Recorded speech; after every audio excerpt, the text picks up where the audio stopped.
क्या है आध्यात्म? दर्शन, चिंतन धारा, विद्या या संस्कृति की परंपरागत विरासत। आध्यात्म दर्शन यानी जीवन का शाश्वत सत्य।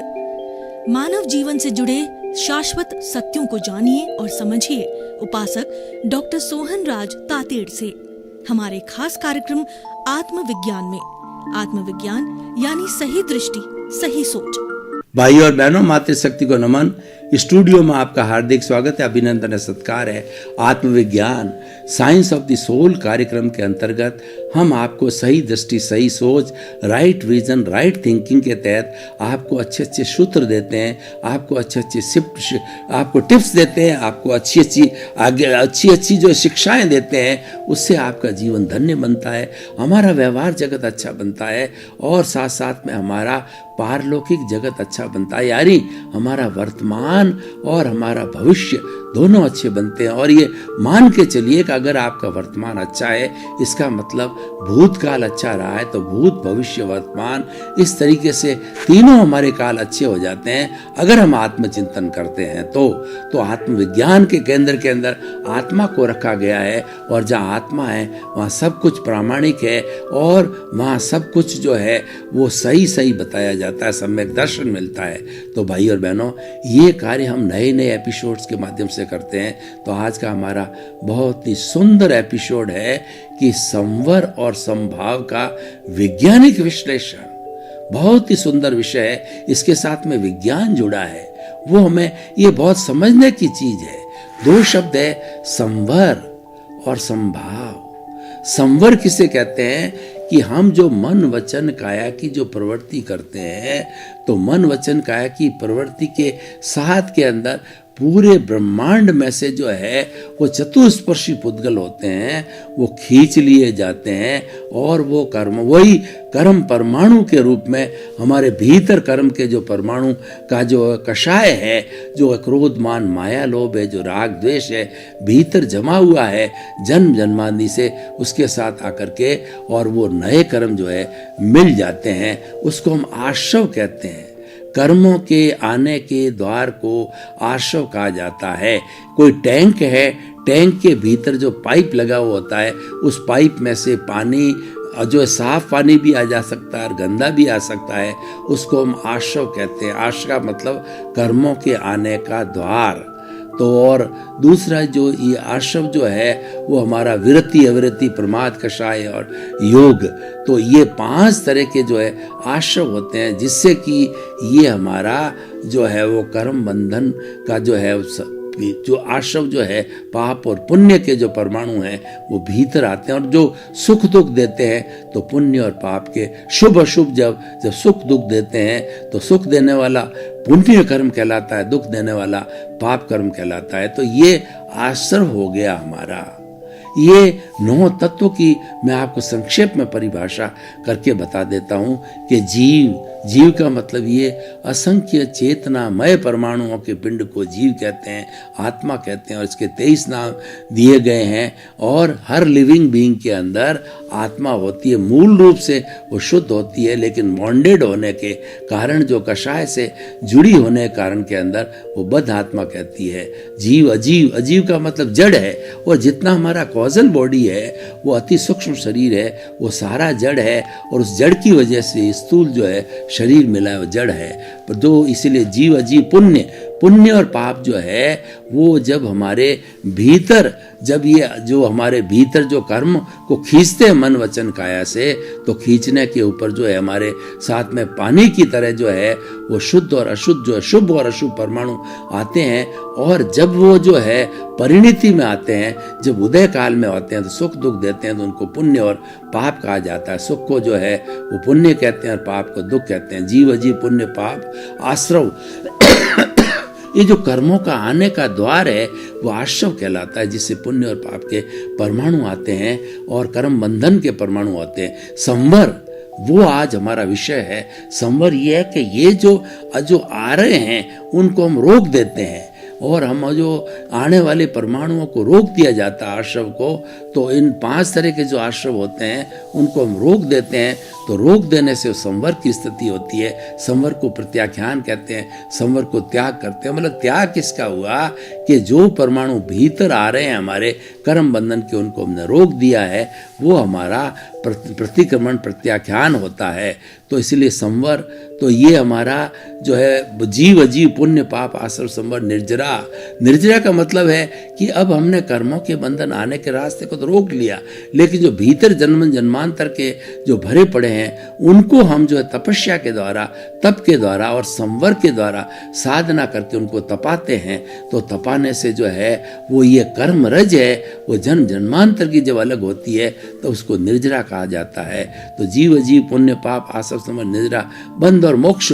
और उसके साथ में जो ये जो पुण्य और पाप के परमाणु आत्मा के साथ में जो कॉजल बॉडी जुड़ी हुई है, उस आपस में जोड़ को, उस फेविकॉल को, उस वेल्डिंग को, उस बंधन को बंध कहा जाता है, जिसके दोनों साथ जुड़े हुए हैं। तो पुण्य पाप आश्रव संवर निर्जरा, बंध और मोक्ष। और जब ये बंध हट जाता है तो हट करके आत्मा मुक्त हो जाती है और ये हमारा कॉजल बॉडी मुक्त हो जाता है, अपने अपने स्थान पर चले जाते हैं। कॉजल बॉडी तो पुनः इस ब्रह्मांड के अंदर चली जाती है जड़ के रूप में, और हमारी आत्मा मुक्ति को चली जाती है। तो इस तरीके से जो ये उनका दोनों का संपर्क जो है समाप्त हो जाता है और हमारे को जो है गंतव्य की सिद्धि हो जाती है। तो अब हम यहाँ पर हमने 2 शब्द लिए, संवर को हमने समझा और जो है संभाव को समझा। फिर हम इसका वैज्ञानिक विश्लेषण करेंगे। संभाव का अर्थ होता है सहन करना, प्रतिक्रिया विरति। जो कुछ भी हमारे साथ घटित हो रहा है वो हम ये मान करके सहन करें, ये मेरा ही किया हुआ है। जो ध्वनि मैंने पिछले जन्म में की थी वही प्रतिध्वनि मुझे प्राप्त हुई है, तो ये समझ करके उसको सहन करें। इसके लिए दोषी कोई नहीं है, दोषी मैं स्वयं हूं। यानी अपने दोषों को देखना, जो मैंने जन्म जन्मांतर के अंदर 84 लाख जीवायोनि प्राणियों के साथ में दोष किए, उनको दुख दिया है, उन दोषों को देखना जो है वह देख करके सहन करना है, वो संभाव है। तो इसीलिए कोई भी हमारे साथ किसी तरह का व्यवहार करे, उसकी कोई ताकत नहीं है कि वह निरपेक्ष रूप से व्यवहार कर सकता है। वो व्यवहार किसी लिए कर रहा है कि हमने पूर्व जन्म के अंदर उसके साथ वैसा व्यवहार किया था, तो वह उसके बदले के अंदर जो है उसके परिणाम के रूप में हमारे साथ वैसा व्यवहार कर रहा है। वो चीज अदृश्य है, पूर्व जन्म की चीज हमें दिखाई नहीं देती, इसका मतलब सत्य नहीं है। बहुत सी चीजें दिखाई नहीं देती है, इसका अर्थ यह नहीं है कि वो वस्तु सत्य नहीं है। तो वो जो हमने पूर्व जन्म में उसके साथ में किया है, उसको जो है सहन करना, उसको संभाव कहते हैं। समभाव, एक सा भाव रखना। राग और द्वेष जो है दोनों स्थितियों के अंदर एक सा भाव रखना, चाहे राग आए चाहे द्वेष आवे। यानी हमारी ये लाइक और डिसलाइक की दो आंख हैं, उस दोनों आंखों से देखना बंद करके तीसरी आंख है जो हमारा थर्ड आई है, वो समभाव बोला जाता है, समता का भाव बोला जाता है। समता समभाव इसके कई नाम हो सकते हैं। मतलब सहन करना, कोई प्रतिक्रिया नहीं करना, क्योंकि प्रतिक्रिया पुनः राग द्वेष को पैदा करेगी और राग द्वेष ही कर्म बंधन का कारण है। तो समभाव की स्थिति रखना। तो भाई और बहनों, 2 शब्द हमारे पास आ गए, संवर और समभाव। अब इसका हम वैज्ञानिक विश्लेषण करते हैं कि इन दोनों को करने से होता क्या है और जो होता है उसको क्या कहते हैं। इन दोनों को करने से हमारी कॉजल बॉडी का वॉल्यूम, घनत्व गिरता है, घनत्व कम होता है, कॉजल बॉडी डाउन होती है। और जब ये डाउन होकर के और हमारे इस पूरे आत्मा और शरीर के सिस्टम से, कॉजल बॉडी के सिस्टम से अलग होते हैं, तो डिसोसिएशन कहते हैं। ये दिखाई नहीं देता है क्योंकि हमारे चतुष्पर्शी कर्म है वो बहुत ही अति सूक्ष्म हैं और वो किसी भी वैज्ञानिक इंस्ट्रूमेंट से दिखाई नहीं देते हैं। वो मात्र जो है वो आत्मा के अवधि ज्ञान, मन प्रयोग ज्ञान और केवल ज्ञान जो प्रत्यक्ष ज्ञान है उनके माध्यम ही देख सकता है। और वो अवधि ज्ञानी और मन प्रयोग ज्ञानी और केवल ज्ञानी इस चीज को ही देख पाते हैं, दूसरा नहीं देख पाते हैं। इसीलिए हमको जो है दिखाई नहीं देता। कई बार हम बिना देखे विश्वास नहीं करते हैं, लेकिन इसका अर्थ ये नहीं है कि वो सत्य है। तो वो जो है वो हमारे कर्म जो है वो जो है हमारी संभाव करने से और संवर करने से उसका ताप लगता है। देखिए, मैं आपको उदाहरण देना चाहता हूं कि मेरे पास में जो है दूध है 1 किलो, उस दूध को मैं गर्म करना चाहता हूं, चीनी मिला के पीना चाहता हूं, तो अगर मैं उस दूध को सीधा अग्नि पे स्टोव पे डाल देता हूं, अग्नि बुझ जाएगी और दूध भी गर्म नहीं होगा। तो मुझे क्या करना है, उस दूध को तपाने के लिए भगोला लेना पड़ेगा। तो ये हमारा जो शरीर एक भगोले की तरह है। हमारा जो भगोले को तपाने का लक्ष्य नहीं था, हमारा लक्ष्य तो दूध की प्राप्ति करने का था। तो ये भगोला तपाया जाता। हमारा लक्ष्य क्या है कि ये ताप, कार्बन शरीर, कॉजल बॉडी, लिंग शरीर, जो कॉजेज का समूह है, उसको ताप पहुंचना चाहिए। हमारे पास दूसरा कोई वे आउट नहीं। ये वैज्ञानिक विश्लेषण है कि हमारे पास में कोई वे आउट नहीं है। उस तक ताप कैसे पहुंचाएं, इसी माध्यम से ही पहुंचाना पड़ेगा।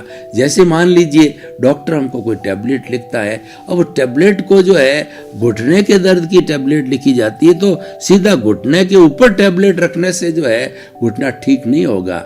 हमें वो विधि अपनानी पड़ेगी कि उसको टैबलेट को मुंह में डाल के, पानी में डाल करके ब्लड के साथ होगी और सारी कोशिकाओं के अंदर ये घूमेगी। ब्लड क्यों हर कोशिका में घूमता है, लेकिन वो कोशिकाएं उसमें मुंह खोलते हैं, उसको रिसेप्टर बोलते हैं। जिस चीज की, जिस स्थान पे जिस चीज की आवश्यकता होगी वही रिसेप्टर खुलेंगे।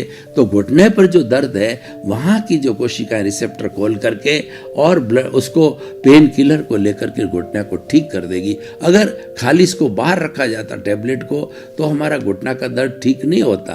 तो इसी तरीके से जो है हमें चीज जो है वो ग्रहण करनी पड़ेगी।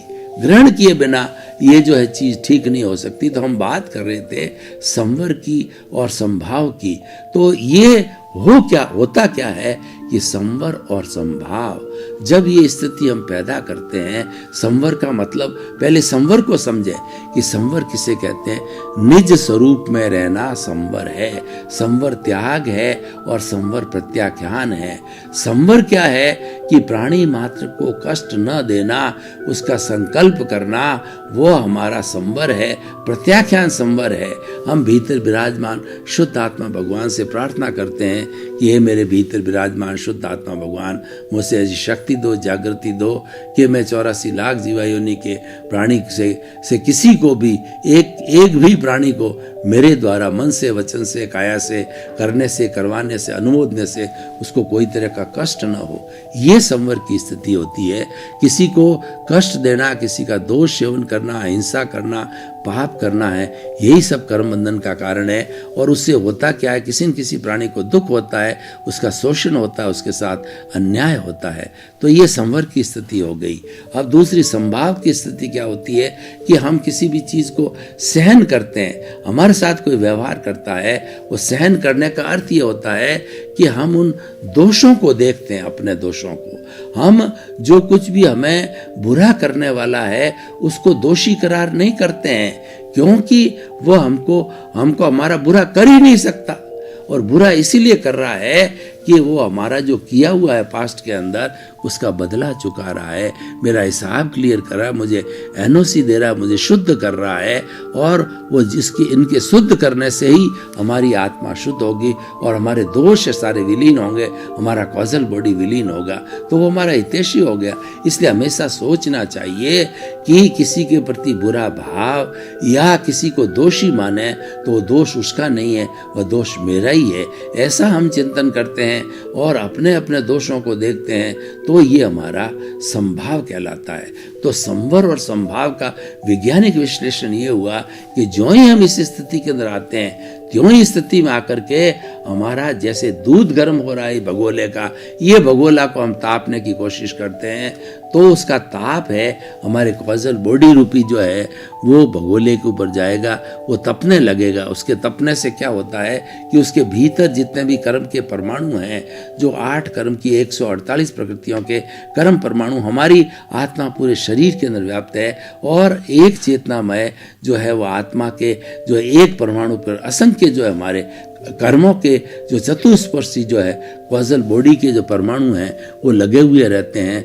तो उनको जो है वो हम हटाने के लिए प्रयास करते हैं, और यही उसकी निष्पत्ति है। जो ही हमने जो है संवर और संभाव को दिया तो निर्जरा चालू हो जाती है, यानी भीतर उसके ताप लगता है, और ताप लग करके जो परमाणु शिथिल पड़ते हैं। जैसे हम पानी गर्म करते हैं तो उस पानी के परमाणु के बीच के अंदर जो हवा के हैं बुलबुले उठते हैं, तो उसी तरीके से हमारे जो है इस टर्बुलेंस के माध्यम से जो है ये हमारे जितने भी कॉजेज है वो गिरने लगते हैं, हटने लगते हैं, डिसोशिएट होने लगते हैं, तो वो निर्जरा कहलाती है। तो निर्जरा जो है एक जो कहना चाहिए रिजल्ट है, और संवर और संभाव है, ये जो है तप है, ये पुरुषार्थ है। संवर और संभाव रखना एक तरीके से पुरुषार्थ है, क्योंकि ये हमारे स्वरूप से जुड़े हुए हैं। जब अपने स्वरूप के अंदर जाते हैं तो वहाँ संवर और संभाव की बहुत आवश्यकता पड़ती है, और स्वरूप में रहना जो है ये सबसे बड़ा संवर है और यही संभाव है, क्योंकि ये हमारा मूल लक्ष्य यही है, यही पुरुषार्थ है। तो ये हमें करते रहना चाहिए। तो भाई और बहनों, अब हम निष्कर्ष की भाषा में बात करें तो संवर और संभाव ये दोनों साधना है, और तप इसकी जो है, इसकी जो निष्पत्ति जो है वो निर्जरा, यानी जो कर्म का अलग होना है इसकी निष्पत्ति है वो निर्जरा है। तो इसका वैज्ञानिक विश्लेषण हुआ कि जिस तरीके से टर्बुलेंस से जो है पानी के बीच के अंदर हवा अलग होती है, उसके परमाणु अलग होते हैं, ठीक उसी तरीके से ये हमारा कार्बन शरीर के परमाणु से अलग होते रहते हैं, और अलग होकर के, और जब हमारा कार्बन शरीर जो है पूरा रिक्त हो जाता है, तो रिक्त होने के बाद के अंदर केवल हमारा स्वरूप बचता है, और जो ही उसका जो कॉज था, उसका कारण था, कॉजल बॉडी समाप्त हुआ, स्थूल शरीर भी समाप्त हो जाता है, एक क्षण नहीं रुकता है। तो एक क्षण नहीं रुकने से हमारा दोनों का परमानेंट जो है कहना चाहिए भेद विज्ञान हो जाता है, परमानेंट डिसोसिएशन हो जाता है, और आत्मा सिद्ध बुद्ध मुक्त हो जाती है। और ये हमारा जो कॉजल बॉडी है वह जो है जल करके पृथ्वी में, जल में, अग्नि में, वायु में और आकाश में चला जाएगा चतुष्पर्श के रूप में। तो भाई और बहनों, ये बहुत ही सुंदर विश्लेषण है, और इसको हमने विज्ञान से समझाया तो हरेक के हृदयंगम होने में कोई समय नहीं लगता है। और यही कि ये बात जो है हम केवल आगमों के सूत्रों से, व्याख्याओं से बताते रहते हैं, तो वो हमें इतना स्पष्ट नहीं होता। हमें तो अपने स्वभाव में रमण करना, यानी अपने भीतर विराजमान प्रभु है उसकी बात करना चाहिए, उसके भीतर रहना चाहिए। सारी बातें अच्छी है, जितने भी धार्मिक ग्रंथ है वो अच्छी बातें बताते हैं, लेकिन ये शॉर्ट प्रक्रिया है। ये तो हमने जो है अपने स्वभाव की बात की, इसका मतलब हम भीतर उतर गए, और भीतर उतर करके हमारा जो प्रभु विराजमान है उसको देखने लग गए, और उसकी शिक्षा लेने लग गए, उसको नमन करने लग गए, उसको प्रणाम करने लग गए, और उन्होंने उनको जो शुद्ध करने का जो है सामायिक आलोचना, प्रतिक्रमण, प्रत्याख्यान है वो हम करने लग गए, और धीरे धीरे हमारी ये शुद्धि होती रही। तो भाई और बहनों, ये आज का जो एपिसोड है वो बहुत ही ज्ञान का एपिसोड है, और ये बहुत जो है हमें शिक्षा देने वाला है कि हमें हमेशा जो है ये चिंतन करना चाहिए कि हम संभाव और संवर की स्थिति में रहें। हम उस स्थिति में रहेंगे तो उसकी निष्पत्ति जो है हमें निर्जरा होगी। ज्यों ये कर्म है जो छोटे रूप के अंदर हमारी कॉजल बॉडी से अलग हो जाते हैं, तो ये आंशिक निर्जरा होती है, और जब इसको रेगुलर अभ्यास के द्वारा करते हैं तो ये हमारी जो निर्जरा होती है वह संपूर्ण निर्जरा होती है, और संपूर्ण निर्जरा जो है वही जो है मोक्ष का साधन है। तो इसीलिए भाई और बहनों, ये इसका पूरा वैज्ञानिक विश्लेषण है, तो ये बहुत ही सुंदर चीज है। तो भगवान ने 2 तरह के जो धर्म बताए, संवर और निर्जरा, तो संवर जो है हमारी साधना है, वो करते रहने, संवर जागृति है। हम जो जागृति की बात हमको प्रतीति 100% करवा दी जाती है ज्ञान लेते समय कि मैं तो शुद्ध आत्मा हूँ रियल पॉइंट ऑफ व्यू से, लेकिन हम रिलेटिव पॉइंट को भी नहीं ढूंढते, भूलते हैं कि ये जो शरीर है ये रिलेटिव है। क्योंकि रिलेटिव हमारे सामने रहता है, वो ज़्यादा दिखाई देता है और वो ज़्यादा समझ में आ जाता है। तो रिलेटिव को देखते रहना है, पर रिलेटिव कब है? जब तक उसके भीतर रियल है। अगर रियल चला गया तो अगर हंसा उड़ गया तो फिर रिलेटिव एक क्षण भी नहीं टिकेगा। उसको हमारे जो है दूसरे सगे संबंधी आएंगे, ले जाओ ले जाओ ले जाओ, उठाओ, इसको कीड़े पड़ गए हैं, इसका जो है खून है वो पानी में बदल गया है, दुर्गंध चालू हो जाएगी। तो इतने 60 70 80 वर्ष जिया जब तो दुर्गंध नहीं थी, और अब कुछ ही मिनटों के अंदर दुर्गंध हो गई। इसका कारण क्या है कि जो प्रमुख जो है योगदान जो प्रभु का था, प्रमुख योगदान हमारी आत्मा का था, वो योगदान समाप्त हो गया है। इसीलिए डॉक्टर कहता है नाउ ही इज डेड। तो उस स्थिति को हमें बहुत समझना है, और ये संवर और संभाव का वैज्ञानिक विश्लेषण करेंगे कि हम तपाते इसको है, लेकिन तप हमारे कॉजल बॉडी को लगता है। इसको तपाने का हमारा लक्ष्य नहीं था। इसलिए शरीर को जो है कभी भी ये नहीं समझना चाहिए कि बड़ी बड़ी तपस्याएं करके इस शरीर को क्रश कर रहे हैं। ये शरीर के बिना वो हमारा भीतर जो एक एक आत्मा के एक एक परमाणु के ऊपर जो हमारा कॉजल बॉडी है वो नहीं तपेगा, वो जब तक अलग नहीं होगा तो इसकी मुक्ति नहीं हो सकती है। तो इस तरह से बहुत सुंदर व्याख्या हमने इस तरीके से बात की, और ये हृदयंगम होने लायक बात है।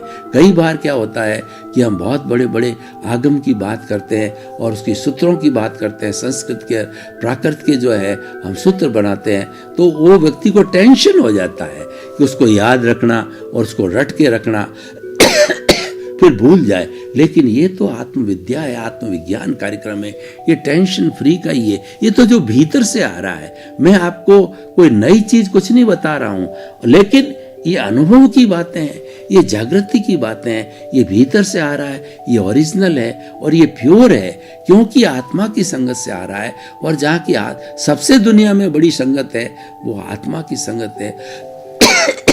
और दुनिया में सबसे ज़्यादा कोई शक्तिशाली तत्व है इस ब्रह्मांड के अंदर, वो आत्म तत्व है। इसलिए कहा गया है जे एगे जाने ते सब्बे जाने, जे सब्बे जाने तो एगे जाने।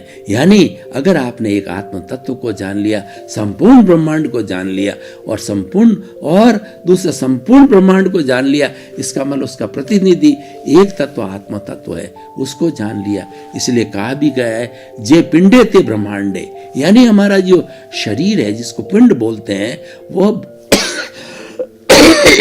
इस ब्रह्मांड का प्रतिनिधित्व करता है। यानी इसमें वही कॉन्स्टिट्यूट्स है जो कि हमारे ब्रह्मांड में पंचभूतात्मक रूप के कॉन्स्टिट्यूएंट इसके अंदर ही है। इसके अंदर चेतना है, और वही चेतना की हाजिरी से ही जो 5 हमारे मुख्य सूत्र है वो कार्य करते हैं, 6 द्रव्य कार्य करते हैं। यानी कुदरत की रचना और कुदरत का कानून के रूप के अंदर ये तभी वर्क होता है जबकि हमारा परमात्मा विद्यमान होता है, और कुदरत की रचना और कुदरत का कानून जो है हम पालन करके प्राप्ति क्या होती है? सनातन सत्य की प्राप्ति होती है। और वो सनातन सत्य है जो हमने वैज्ञानिक विश्लेषण बताया, वो ही सनातन सत्य है। भाई और बहनों, आपका बहुत बहुत धन्यवाद। आप आत्मविज्ञान कार्यक्रम रोज देखते हैं, आप आत्मविज्ञान कार्यक्रम की आत्मा हो, देखते रहिए, क्योंकि जो हमारा वक्ता और जो है श्रोता का बीच का तारतम्य और तादात्म्य होता है, तभी जाकर के जो है हमारा ये एपिसोड होलिस्टिक बनता है, दोनों को आनंद आता है। क्योंकि आत्मज्ञान ऐसी चीज है, वो हमारा स्वरूप है, हमारा निस्वरूप जब में हम जाते हैं तो नेचुरली हमको जो सुकून, शांति, आनंद की अनुभूति होती है। तो वही आत्मविज्ञान कार्यक्रम का हमारा उद्देश्य है कि हमें व्यक्ति को सुधारना है, व्यक्ति को आनंद देना है, और सुधरे व्यक्ति समाज, व्यक्ति से राष्ट्र स्वयं सुधरेगा। तो इसी क्रम में आपका जीवन आनंदमय हो, मंगलमय हो। आपके प्रति बहुत बहुत शुभकामनाएं। आत्मविज्ञान में आत्मविज्ञान यानी सही दृष्टि, सही सोच।